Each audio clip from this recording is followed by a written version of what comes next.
Eu me chamo Simone.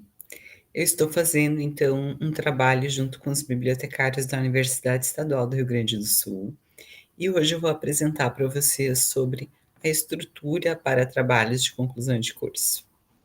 Eu vou agora, então, compartilhar a minha tela. Então, um trabalho de conclusão de curso, ele deve seguir a ABNT-NBR 14724. Eu vou comentar aqui brevemente com vocês quais são os principais tópicos do TCC, tá?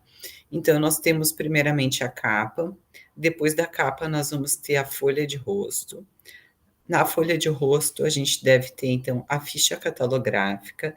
Essa ficha ela deve ser elaborada por um bibliotecário da instituição.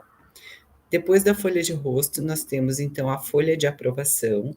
Esta folha é aquela que contém os nomes dos membros da banca e do orientador do trabalho. Na sequência, nós vamos ter, então, o resumo em língua portuguesa. Esse resumo, ele deve ter de 150 até, no máximo, 500 palavras. Ele deve ser redigido em parágrafo único. O resumo deve conter as seguintes informações: a questão da pesquisa, os objetivos, a metodologia da pesquisa, os principais assuntos abordados no referencial teórico, resultados e conclusões. E deve ser seguido de 3 palavras-chave. Além do resumo na língua portuguesa, devemos ter também o resumo traduzido para o inglês ou para o espanhol. Depois destes tópicos, nós temos, então, o sumário. O sumário, ele deve seguir, então, a numeração progressiva. Essa numeração progressiva é de acordo com a NBR 6024. Nós temos, então, no canal do YouTube, um vídeo que explica um pouco sobre como fazer a numeração progressiva. E também nós temos uma orientação de como fazer a paginação automática usando os recursos do DocWord, onde nós temos que considerar que no trabalho começamos a contar a paginação a partir da folha de rosto, mas ela só fica aparecendo a partir do tópico introdução. Lá na introdução, então, nós vamos ter o início da escrita do trabalho, onde deve estar bem abordado, bem elaborado o tema, o problema da pesquisa, a justificativa. Também temos o objetivo geral e os objetivos específicos, que podem ser desmembrados em subtópicos ou fazer parte da introdução em parágrafos sucessivos. Posterior à introdução, nós temos, então, a parte de desenvolvimento, que é a metodologia da pesquisa, o referencial teórico, os resultados, quando for o caso, e as considerações finais. Aqui, neste aspecto do desenvolvimento do trabalho, nós temos que ter em vista sempre a questão da Lei 9.610 de 1998, que versa sobre os direitos autorais. Então, nós não podemos incorrer em plágio, né? Nós não podemos copiar um conteúdo de outros autores sem citar, sem dar o referido crédito. O plágio, ele é crime, tá? E, inclusive, se tem a previsão penal de detenção ou de multa. Então, é bem importante a gente levar a sério isso. E sempre que a gente for fazer, então, uma pesquisa e for criar ou desenvolver o nosso referencial teórico, nós temos que ter as fichas de leitura, tá? Eu vou comentar aqui, então, que nós podemos sim fazer uso da inteligência artificial para nos apoiar, para nos auxiliar nessa revisão de literatura, nesse desenvolvimento das fichas, mas a gente deve sempre ter a citação, que seria tanto a cópia fiel do texto do autor lido, quanto a citação indireta, que é a forma como nós reescrevemos essa leitura, sempre de forma adequada, conforme a BNT. Aqui, então, eu deixo o link de um vídeo onde nós explicamos como deve ser feita essa citação. Então, os temas eles vão ser abordados dentro do nosso trabalho, seguindo sempre a numeração progressiva, né, onde nós começamos, então, o tópico 1 na introdução, e depois a gente vai desenvolvendo os demais tópicos aqui na metodologia e no referencial teórico, criando, assim, subdivisões lógicas, né. Então, nós podemos, iniciar a nossa pesquisa através de repositórios institucionais, por exemplo, tá? Nós temos aqui no Rio Grande do Sul um repositório muito bom, que é o LUME, que é da Universidade Federal do Rio Grande do Sul. Na UERGS, hoje, nós também já temos o nosso repositório institucional lá, então nós temos os trabalhos de conclusão de curso dos alunos.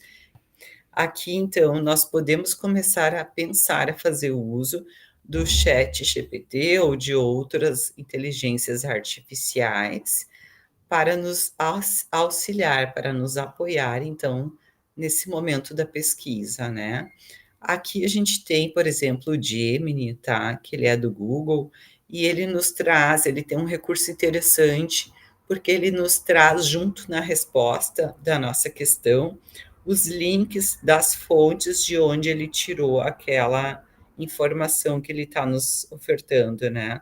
O texto de resposta que ele irá nos ofertar, ele vai nos indicar quais são as fontes. Então, isso nos possibilita que a gente vá nessa fonte, acesse esses links e veja se de fato são links confiáveis, né. Se são fontes fidedignas, se não são passíveis de erro, tá. De conteúdos desatualizados, por exemplo, né. Então a gente pode usar prompts de comando para que a inteligência artificial compreenda melhor o que nós estamos pedindo, tá.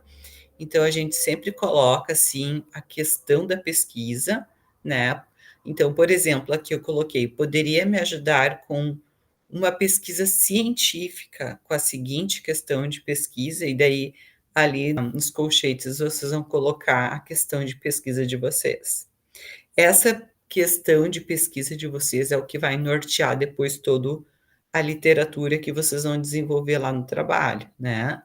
Então, esses documentos que vocês vão encontrando no decorrer da pesquisa, vocês vão salvando eles todos em algum arquivo ou drive, e vocês podem usar esses arquivos, carregar para os chats, né, carregar para a inteligência artificial, e lá vocês vão fazer uso da questão de pesquisa de vocês, vão pedir auxílio para ter os conceitos dos autores, para fazer comparações, para desenvolver o texto, tá.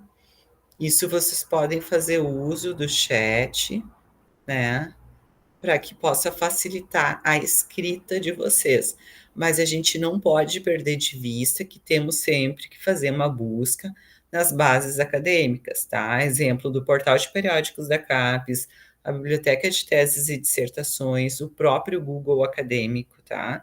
Nós temos que, então, usar os operadores booleanos, os termos sinônimos dos nossos assuntos principais do nosso trabalho, fazer essa busca nessas bases de dados e, com esse resultado, salvar esses arquivos PDF, passar esses arquivos para a inteligência artificial.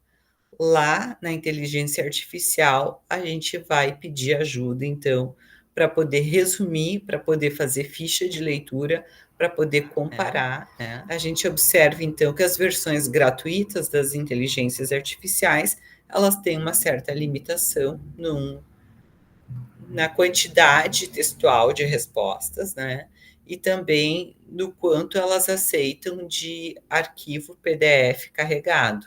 A Perplexity Pro, até onde eu sei, está aceitando até 3 PDFs ao mesmo tempo, que a gente pode carregar, então, né, esses artigos, esses trabalhos para a plataforma da inteligência artificial e, a partir daí, a gente solicitar, então, resumo de leitura. Então, após o fichamento das leituras, após a gente ter de forma organizada esses conteúdos com autor, título e ano, né, nós vamos usar ele lá no referencial teórico do nosso trabalho, vamos fazer a devida citação, conforme as normas da ABNT, e por fim, então, nós vamos referenciar ao final do nosso trabalho esses autores.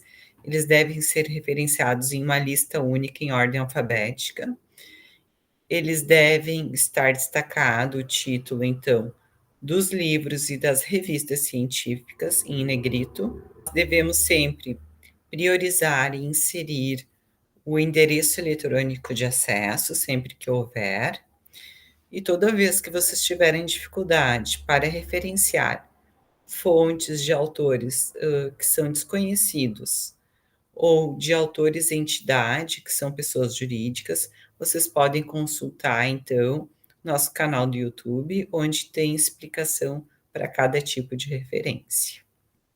Então, eu fico à disposição.